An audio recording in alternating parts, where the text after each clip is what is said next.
दंगाइयों ने और फिर परस्तों ने ये मस्जिद का हुजरा है, देखो आग लगा करके क्या हाल किया हुआ है। ये पूरा इन्वर्टर वगैरह सब, ये तोड़ फोड़, माइक वगैरह, ये देखो सब चटाइयों में आग लगा करके।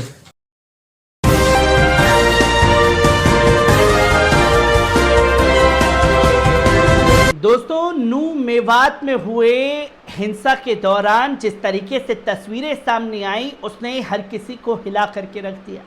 जहां सिर्फ और सिर्फ मैं बार बार अपनी रिपोर्ट में कह रहा हूं कि मुसलमानों का नुकसान हुआ।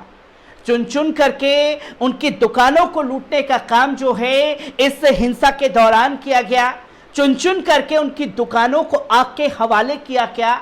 चुन चुन करके मुसलमानों के घरों पर पत्थर बरसाने का काम किया गया और चुन चुन करके इस्लाम के इन दुश्मनों ने मस्जिदों को निशाना बनाया, मस्जिद में रखी उन जानमाज़ों को निशाना बनाया, मस्जिद में रखी उन कुरान शरीफ को और तमाम किताबों को अपना निशाना बनाया, जिसके चलते वो इन हरकतों से ये सोचते हैं कि ये करने से इस्लाम जो है वो पूरी तरीके से ख़त्म कर देंगे, कुरान को जो है वो मिटा करके रख देंगे, इस तरीके से जला करके।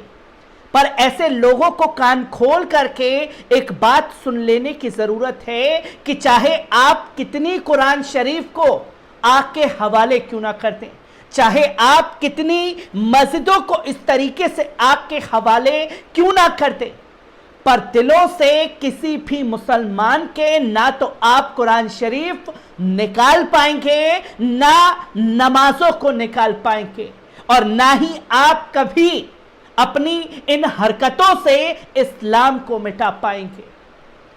जो कि मैंने उस दौरान ये साफ तौर पर तस्वीरें दिखाई कि एक एक कर किस तरीके से मस्जिदों को निशाना बनाया गया। अब धीरे धीरे जो है वो इंटरनेट सेवाएं बाधित हो रही हैं, पर नू मेवात में अभी भी इस दौरान जो है इंटरनेट सेवाएं बंद की हुई हैं, क्योंकि प्रशासन को पूरी तरीके से डर है कि पोल खुल जाएगी।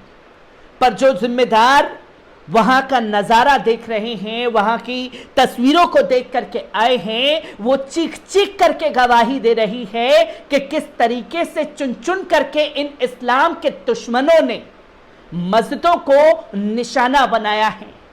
एक दो नहीं बल्कि 15 मस्जिदों को निशाना बनाने का काम नू मेवात हिंसा के दौरान किया है, और किस तरीके से तावड़ू की मस्जिद में जमीयत उलमाए हिंद के तमाम अधिकारी पहुंचे हैं। पहले इस वीडियो पर नजर डाल लीजिए।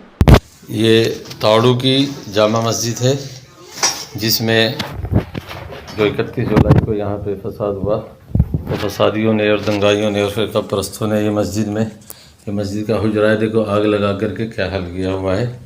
ये पूरा इन्वर्टर वगैरह सब, ये तोड़ फोड़, माइक वगैरह, ये देखो सब चटाइयों में आग लगा करके, ये सब धुआं और पंखे से। ये मस्जिद बंद थी, उसी दिन से बंद थी, लेकिन जमीयत उलमा हिंद हज़रत मौलाना सैयद अरशद मदनी की हिदायत पर, ख़ास तौर पर यहाँ के जो मुत्तहिदा पंजाब के जनरल सेक्रेटरी मौलाना हकीमुद्दीन साहब और हम लोगों ने SHO साहब से मुलाकात की। उसके बाद DSP साहब से बातचीत करके और फिर इस मस्जिद को खोला गया है कल ही, यानी कि आज 15 अगस्त से कल 14 अगस्त में इस मस्जिद को खोला, और इसमें अब जमीयत उलमा हिंद की तरफ से जो भी नुकसान हुआ है तो मौलाना सैयद अरशद मदनी की तरफ से काम कराया जाएगा इंशाअल्लाह। मौलाना की मस्जिद है पूरी, जो बाज़ार के बीच में है, ये मस्जिद है, इसमें दंगाइयों ने जो नुकसान पहुँचाया उसका सबका जो है इंशाअल्लाह जमीयत उलमा हिंद की तरफ से काम पूरा किया जाएगा। ये यहाँ पे मुस्लिम आबादी है नहीं है, आपने देखा कि तावड़ू की मस्जिद में किस तरीके से पेट्रोल बम से हमला किया गया, मस्जिद में घुस करके आग लगाई गई, जानमाज़ों को जलाया गया, कुरान शरीफ की बेहुरमती की गई, लाउड स्पीकर को तोड़ा गया और जगह जगह जो है वो तोड़फोड़ करने का काम किया गया। पर इन इस्लाम के दुश्मनों से सीधा सवाल पूछने की ज़रूरत है कि वो मस्जिद में रखी जो जानमाज थी वो आपका क्या बिगाड़ रही थी। वो मस्जिद में रखी चटाइयां आपका क्या बिगाड़ रही थी, और रैक में रखे वो कुरान शरीफ आपका क्या बिगाड़ रहे थे, जो आपने इस तरीके से नू मेवात हिंसा में नंगई का नंगा नाच किया है, जो कि कई तस्वीर लगातार सामने आ रही है। आपको बता दें कि जमीयत उलमाए हिंद के मौलाना असद मदनी के निर्देश पर जमीयत का प्रतिनिधि मंडल मेवात में लगातार राहत कार्यों और सर्वेक्षण और कानूनी कार्रवाई में लगा हुआ है। जमीयत ने रिलीफ कमेटी, लीगल सेल और सर्वे कमेटियों का गठन भी किया है। अपनी पड़ताल में प्रतिनिधि मंडल ने यह साफ तौर पर पाया है कि सांप्रदायिक तत्वों ने मुसलमानों के कई धार्मिक स्थलों को निशाना बनाया है, उनमें रखी पवित्र कुरान को आग के हवाले कर दिया है, और कुछ मस्जिदों में तबलीगी जमात के कार्यकर्ताओं के साथ जो है दंगाइयों ने मारपीट भी की है। क्या एक दो तस्वीर की अगर बात ना की जाए तो हर जगह से इन दंगाइयों के सीसीटीवी फुटेज गायब हो गए? क्या जिन लोगों ने मस्जिद के अंदर घुस कर के इस तरीके से आतंक मचाया, उनकी पहचान अभी तक पुलिस प्रशासन नहीं कर पाया है? क्योंकि जमीयत के कई अधिकारियों से हमारी बात हुई, जिन्होंने साफ तौर पर बताया कि हम उन तमाम मस्जिदों का दौरा करना जाना चाहते हैं, पर वहां के एसएचओ और बड़े पुलिस अधिकारियों का साफ तौर पर कहना है कि अभी इजाजत नहीं है, आपको ऊपर से इजाजत लेकर के आना पड़ेगा। ये ऊपर से इजाजत देने के लिए, मस्जिद में जाने के लिए कौन सा लॉ एंड ऑर्डर आया है, जहां मुसलमानों की ही मस्जिद को निशाना बनाया गया है? और जब निशाना बनाया गया है, जमीयत उलमाए हिंद के तमाम अधिकारी वहां पहुंच रहे हैं, तो उन्हें जाने से भी क्यों रोका जा रहा है? आखिर किस बात का डर है जो सच्चाई दुनिया के सामने आ जाएगी? अब तक जमीयत उलमाए हिंद ने 15 ऐसी प्रभावित मस्जिदों का दौरा किया है, और 15 में से केवल पलवल में 6 मस्जिदें जलाई गई हैं, होडल में 3 मस्जिदें, सोहाना में 3 मस्जिदें और गुरुग्राम में 1 मस्जिद जलाई गई है। गुरुग्राम मस्जिद में नायब इमाम की भी हत्या की गई है। उन्हें इस हिंसा के दौरान शहीद करने का काम भी किया गया है।